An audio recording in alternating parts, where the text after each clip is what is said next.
Genius, inspiration, handsome, actor, dancer and a very good human being. और आज हम बात कर रहे हैं सुशांत सिंह राजपूत सर के बारे में। और ये वीडियो विजनरी वॉइस बॉक्स की तरफ से ट्रिब्यूट है सुशांत सिंह राजपूत सर को।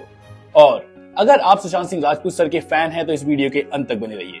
जैसा कि आप लोगों को पता है कि सुशांत सर का जन्म 21 जनवरी 1986 को बिहार के एक मध्यम वर्गीय परिवार में हुआ। साधारण परिवार में जन्म लेने के बावजूद उनकी जो इच्छाएं थी वो असाधारण थी। उन्होंने 34 साल की उम्र में वो सब कर दिखाया जो लगभग लोग 64 साल की उम्र में भी नहीं कर पाते। सुशांत सर जब मात्र 16 साल के थे तभी उनकी माता का देहांत हो गया और ये उनके लिए एक शॉकिंग पॉइंट था। सुशांत की स्कूलिंग दिल्ली और बिहार के स्कूल से कंप्लीट हुई और अपनी ग्रेजुएशन के लिए उन्होंने दिल्ली कॉलेज ऑफ इंजीनियरिंग के एंट्रेंस एग्जाम में 7th रैंक हासिल की और साथ ही साथ उन्होंने 10 इंजीनियरिंग कॉलेज के एंट्रेंस एग्जाम को भी पास किया। और सुशांत ने अपनी ग्रेजुएशन के लिए दिल्ली कॉलेज ऑफ इंजीनियरिंग को चूज किया। सुशांत एस्ट्रोफिजिक्स में इंटरेस्ट रखते थे, साथ ही साथ में उन्होंने नेशनल ओलंपियाड भी जीता था। सुशांत एयरफोर्स पायलट बनना चाहते थे, लेकिन उनके पिताजी चाहते थे कि वो इंजीनियरिंग करें। कॉलेज के दौरान सुशांत का इंटरेस्ट डांस की तरफ गया और उन्होंने शामक डावर डांस अकेडमी में एडमिशन लिया और बहुत ही थोड़े समय में वो शामक डावर डांस अकेडमी के लीड डांसर बन गए और उन्होंने बहुत सारे अवार्ड शोज में बॉलीवुड सेलिब्रिटीज के बैकग्राउंड में भी डांस किया। और कुछ समय बाद शामक डावर के कहने पे उन्होंने थिएटर भी ज्वाइन कर लिया और थिएटर को इतने ज्यादा सीरियसली लेने लगे कि उन्होंने अपने कॉलेज को बीच में ही छोड़ दिया। और कॉलेज छोड़ने का डिसीजन इतना ज्यादा आसान नहीं होता, लेकिन वो कहते हैं ना कि कुछ पाने के लिए कुछ खोना पड़ता है, तो उन्होंने ये डिसीजन कुछ पाने के लिए ही लिया। सन 2008 में सुशांत सर को अपना पहला टीवी सीरियल मिला जिसका नाम था जिस देश में है मेरा दिल।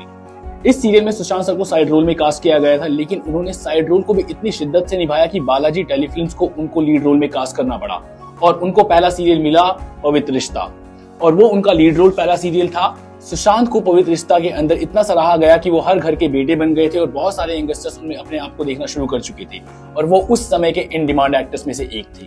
और इन्हीं दिनों में सुशांत अपने को एक्टर अंकिता लोखंडे को भी डेट कर रहे थे और बाद में उन दोनों ने म्यूचुअली डिसीजन लिया और अपने रास्ते अलग कर लिए। कुछ समय में सुशांत अपने टीवी सीरियल से बोर हो गए थे और अब वो कुछ बड़ा करना चाहते थे और उन्होंने डिसाइड किया कि अब वो फिल्म्स करेंगे।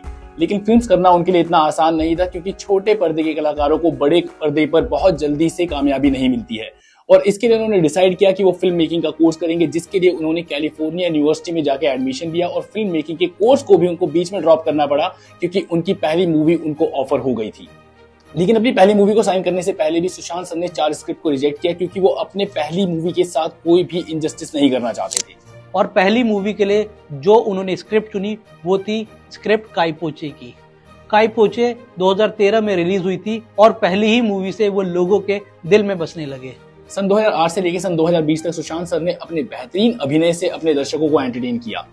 छोटे पर्दे पर उनको पहचान मिली पवित्र रिश्ता जैसे सीरियल से, वहीं बड़े पर्दे पर पहचान दिलाने में MS Dhoni the untold story कामयाब रही। सुशांत इतने हार्डवर्किंग थे कि अपनी मूवी व्योमकेश बख्शी के लिए उन्होंने ऑटोमेटिक अपनी कार चलानी छोड़ दी और लगभग अपने आसपास के इलाके में जहाँ पे भी जाते थे वो पैदल जाना उन्होंने स्टार्ट कर दिया, क्योंकि वो मूवी बेस्ड थी 1940 के एक ऐसे डिटेक्टिव के ऊपर जो कि बड़े से बड़ी मिस्ट्री को चुटकियों में सॉल्व कर दिया करता था। इस मूवी को रियलिस्टिक लुक देने के लिए उन्होंने मेथड एक्टिंग का इस्तेमाल किया, जो कि हॉलीवुड में हीथ लेजर जैसे बड़े बड़े कलाकार भी मेथड एक्टिंग को प्रोत्साहित करते हैं और अपनी लाइफ में भी उसको इस्तेमाल करते हैं। MS Dhoni the untold story के लिए सुशांत सर ने क्रिकेट खेलना सीखा क्योंकि इससे पहले उनको क्रिकेट खेलना भी नहीं आता था। उन्होंने लगातार 1.5 साल तक क्रिकेट की प्रैक्टिस करी और उसके बाद उन्होंने जिस तरीके से MS धोनी सर के हेलीकॉप्टर शॉट को एग्जीक्यूट किया और जिस तरीके से उनकी बॉडी लैंग्वेज को एग्जीक्यूट किया, इससे साफ अंदाजा लगाया जा सकता है कि वो कितने हार्ड वर्किंग और डेडिकेटेड थे। फिल्म राब्ता के लिए उनको दोनों हाथ से तलवार चलानी थी और उन्होंने उसकी प्रॉपर ट्रेनिंग ली। फिल्म राब्ता उनके पिताजी को भी बहुत पसंद है। साथ ही साथ में अगर मैं बात करूं तो उन्होंने अपने करियर में मल्टीपल अवार्ड जीते, लेकिन उसके साथ साथ में उनकी एक मूवी है दिल बेचारा जो कि उनके देहांत के बाद रिलीज हुई थी। सुशांत में एक क्वालिटी और भी थी, उन्होंने ऑन कैमरा कभी किसी को क्रिटिसाइज नहीं किया और ना ही वो कभी किसी कंट्रोवर्सी का पार्ट बने। यहाँ तक कि जब पद्मावत की शूटिंग के दौरान संजय लीला भंसाली को पीटा गया राजपूतों के द्वारा, तब उस समय उन्होंने अपने नाम से राजपूत शब्द भी हटा दिया था। सुशांत बचपन से ही बहुत विजनरी थे और बचपन से उनको फ्लाइट उड़ाने का बहुत शौक था। जब उनको ये बात पता चली कि यूएस की एक कंपनी फ्लाइंग लाइसेंस देती है तो उन्होंने स्पेशली यूएस जाकर प्लेन चलाना सीखा। सुशांत का एक सपना और भी था, वो बचपन से ही माजराटी कार खरीदना चाहते थे और जब वो छोटे थे तब उनके पास टॉय फॉर्म में माजराटी कार हुआ करती थी। जब वो सक्सेसफुल हुए उन्होंने उस सपने को भी पूरा किया। सुशांत एस्ट्रोनॉमी पसंद किया करते थे और उन्हें मून और प्लैनेट देखने का बहुत शौक था। इसी के लिए उन्होंने लाखों रुपए का एक कैमरा भी अपने घर पे रखा था। सुशांत का एक सपना और भी था। वो स्टूडेंट को साइंस और प्लैनेट के बारे में एक्सपोजर दिलाना चाहते थे, जिसके लिए उन्होंने एक इनिशिएटिव स्टार्ट किया जिसका नाम था Sushant for education. Sushant for education initiative के द्वारा उन्होंने 2 स्टूडेंट्स को नासा भी भेजा था और आने वाले समय में उनका प्लान था कि वो 100 स्टूडेंट्स को स्पॉन्सर करके नासा भेजेंगे। सुशांत एक अच्छे इंसान थे और उसका एक एग्जाम्पल हमें तब देखने को मिला जब केरला में बाढ़ आई थी तो उन्हें लगभग 1 करोड़ रुपए डोनेट कर दिए। और उसके जस्ट 2 महीने के बाद नागालैंड में बाढ़ आई। उस समय उन्होंने 1.25 करोड़ का डोनेशन देके फिर से लोगों का दिल जीत लिया। सुशांत सर अच्छे इंसान थे। उसका एक एग्जाम्पल ये भी है कि कई बार उनको स्पॉट किया गया था बलून सेलर्स के साथ फोटो लेते हुए भी। सुशांत सर अब हमारे बीच में नहीं है और उनकी डेथ भी उनकी असाधारण सोच की तरह एक मिस्ट्री बन के रह गई है।